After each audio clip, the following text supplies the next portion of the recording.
Okay, so here I've got the mic is set up, and you can see that when you have connected to USB, there will be a blue light that will come on the front of the microphone, indicating that the microphone is getting power. Notice also that I have plugged some headphones into the headphone output, which is just on the rear of the microphone. Now notice that these are mini jack connectors, so it means that they're actually really easy to break. And so, one of the things you've got to be really aware of is to not have the cable going onto the ground and then step on it and rip the mini jack out. So just be super careful with these mini jack connectors for the headphones. It is a pretty delicate connector and it's easily broken. So just be mindful of how you have your cable, and then whether it's on the floor, and or you could step on the cable and then pull the mic off the stand. All kinds of bad stuff can happen. So be careful of the mini jack connectors. On the front of the microphone there is a level control. So as I said before, we are using this as an audio interface, so even though it's a microphone, it's also an audio interface, so it's handling the sound output from the computer to my headphones. So we're not plugging into our computer for audio playback, we are plugging into the Audio Technica mic and the headphone output on that. Okay, so let's just have a look at how we set it up. So I'm on macOS here, so if I go to my system preferences and to my sound control panel, you'll see that the Audio Technica microphone appears in the sound control panel as an audio device. And I'm on input here, and you can see here that this is the software control for the microphone level or the gain.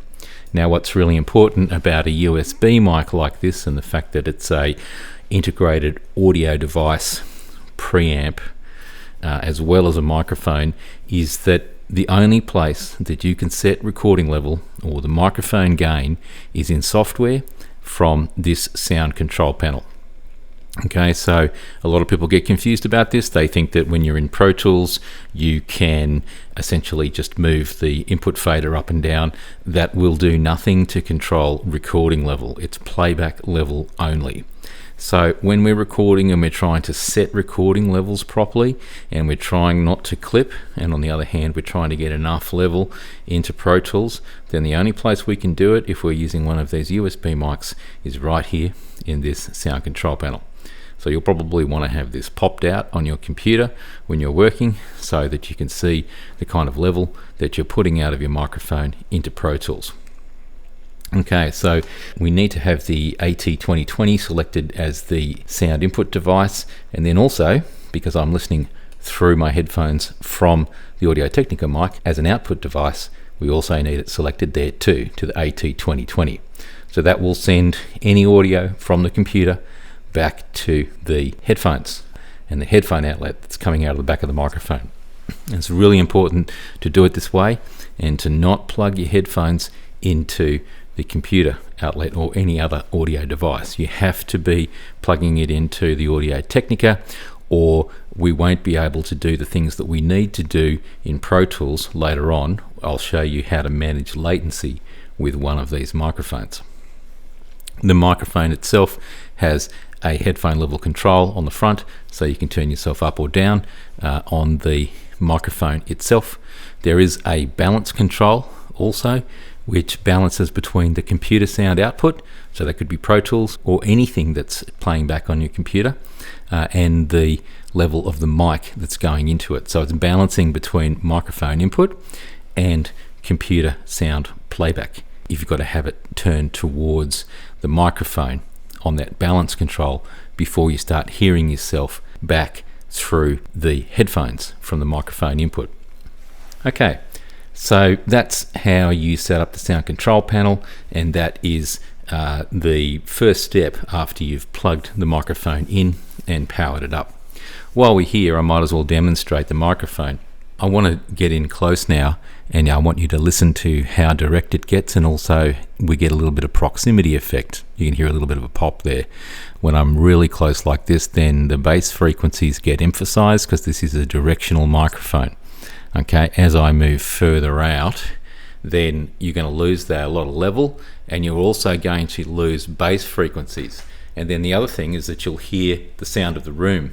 Okay, it starts to come in, and it's very noticeable. You get more and more room as you get further away from the microphone. Okay, you can hear it. The room is very heavy now.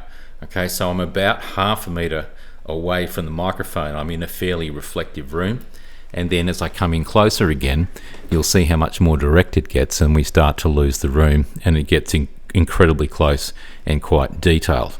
Okay, so that's a demonstration of microphone distance. Now we also want to have a look at the polar pattern. So I'm going straight into the microphone. I'm directly on axis at this point, and so I'm getting all of the frequencies, all of the high end is there.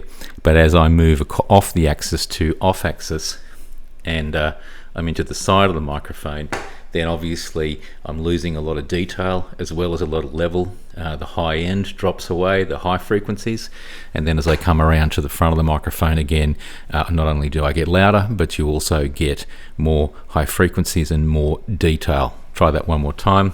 Go to the side of the microphone and then come around to the front of the microphone, and you'll hear all that level, bass and high frequency detail coming back in. So this is what you have to do, and you can do it just by talking like I am now. You can have the microphone set up, and you can just experiment with different distances and then listen to the sound of your voice just as you're speaking. And also it demonstrates how the mic responds to distance on your particular voice, and you'll hear either very little of the room, or you'll be hearing a lot more of the room if I'm further back. Okay, so that's a really important set of parameters, but always straight down, straight on axis to the microphone if I'm recording a voice, and then I'm getting everything, and I'm getting all of that detail, which is really important for things like vocals.